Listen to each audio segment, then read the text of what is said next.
Et notre invité va vous faire voyager ce soir. Voyage au Caucase, c'est le livre que vous avez tiré d'un drôle de voyage. Bonsoir Étienne Henry. Bonsoir Mathieu. Alors, vous êtes expert comptable de métier, mais voyageur à vos heures, non pas perdues, mais à vos heures à vous, celles que vous vous octroyez à travers des voyages à travers l'Europe. C'était pas le premier, celui-là c'est le plus long, direction Bakou, en Azerbaïdjan. Alors vous y êtes allé en voiture, c'est la particularité. Vous savez qu'on a inventé l'avion quand même entre-temps. Oui, mais c'est pas pareil. L'avion, vous rentrez dans un vase clos, on ferme la porte, vous êtes pendant 2 heures avec du champagne et des petits fours, et puis vous vous atterrissez ailleurs. Moi, j'ai voulu revivre le voyage comme au 19e siècle. Donc, à l'époque, c'était en diligence. Moi, c'était avec une vieille BMW, avec un kilométrage que d'aucuns disent astronomique. Et elle m'a emmené jusqu'à Bakou, et elle m'a même ramené de Bakou. Donc, une épopée de 10 000 km en 18 jours. Moins vite qu'en avion, mais vite quand même. Donc pour vous, le voyage, c'est le trajet, c'est pas forcément la destination? Le trajet fait partie intégrante du voyage, absolument. Et donc, étape après étape, on effeuille la feuille, la marguerite du voyage. Et j'ai refait 160 ans après une partie de l'itinéraire d'Alexandre Dumas, qui avait fait cela. C'était pas complètement innocent, voilà, sur les traces d'Alexandre Dumas, absolument. Ça faisait partie du charme du voyage. Et Alexandre Dumas qui a lui-même publié un livre qui s'appelle Voyage au Caucase. C'est aujourd'hui libre de droit, donc je vais emprunter le titre. Ces héritiers ne vous poursuivront pas.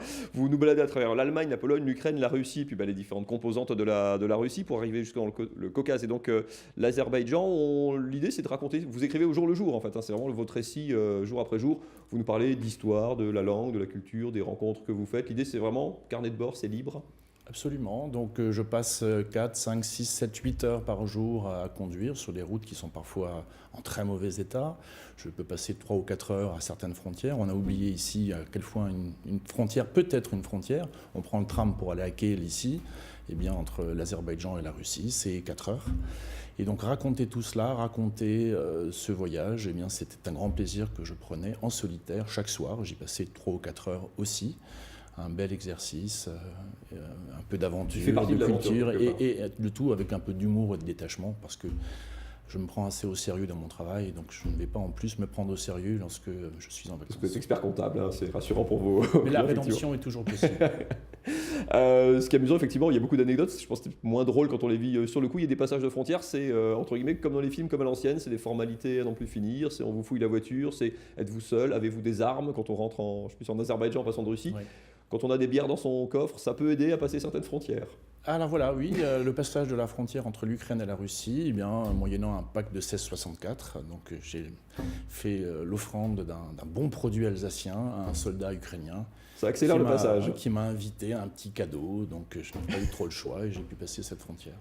Il vaut mieux aussi avoir vous parlez du kilométrage de votre berline allemande, dont je ne reciterai pas la marque, mais il vaut mieux une vieille voiture, entre guillemets, qui se répare facilement quand on se retrouve comme vous, un peu en rade en Arménie et je ne sais plus où. Enfin, les garagistes locaux, c'est plus simple s'il n'y a pas d'électronique dessus, quoi. Exactement. Donc en Arménie, c'est un peu comme à Cuba, ils ont encore toutes les voitures que leur ont laissées les soviétiques, et ils continuent à les faire rouler en les réparant avec des bouts de ficelle. Eh bien, avec une voiture un peu ancienne qui n'a pas d'électronique, ça aide pour faire des réparations, et j'en ai eu besoin puisque j'ai eu un souci hydraulique. Ici, on pèse parfois contre les automobilistes, contre ceux qui roulent très mal. Je ne vous regarde pas du tout, Anna. Mais il y a des expériences, on ne risque pas sa vie, j'exagère un tout petit peu, mais on sait qu'on tombe sur des routes qui sont en très mauvais état, sur des manières et des habitudes de conduire qui sont très particulières parfois. Oui, voilà. Donc il faut être un conducteur expérimenté. Je ne dis pas bon conducteur, je dis conducteur expérimenté. Il faut beaucoup de modestie. Ne jamais chercher à s'imposer, parce que si vous vous imposez, il n'est pas exclu que la personne que vous avez froissée vous arrête et sorte un gros manche de pioche ou une grosse arme. Et donc voilà, modeste, seul. Ne pas oublier que vous êtes seul et sans arme. Voilà.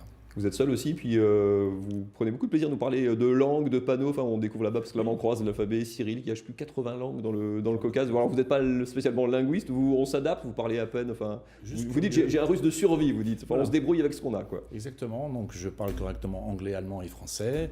Et puis le russe, j'ai doublé mon stock de mots russes. Je suis passé de 10 à 20.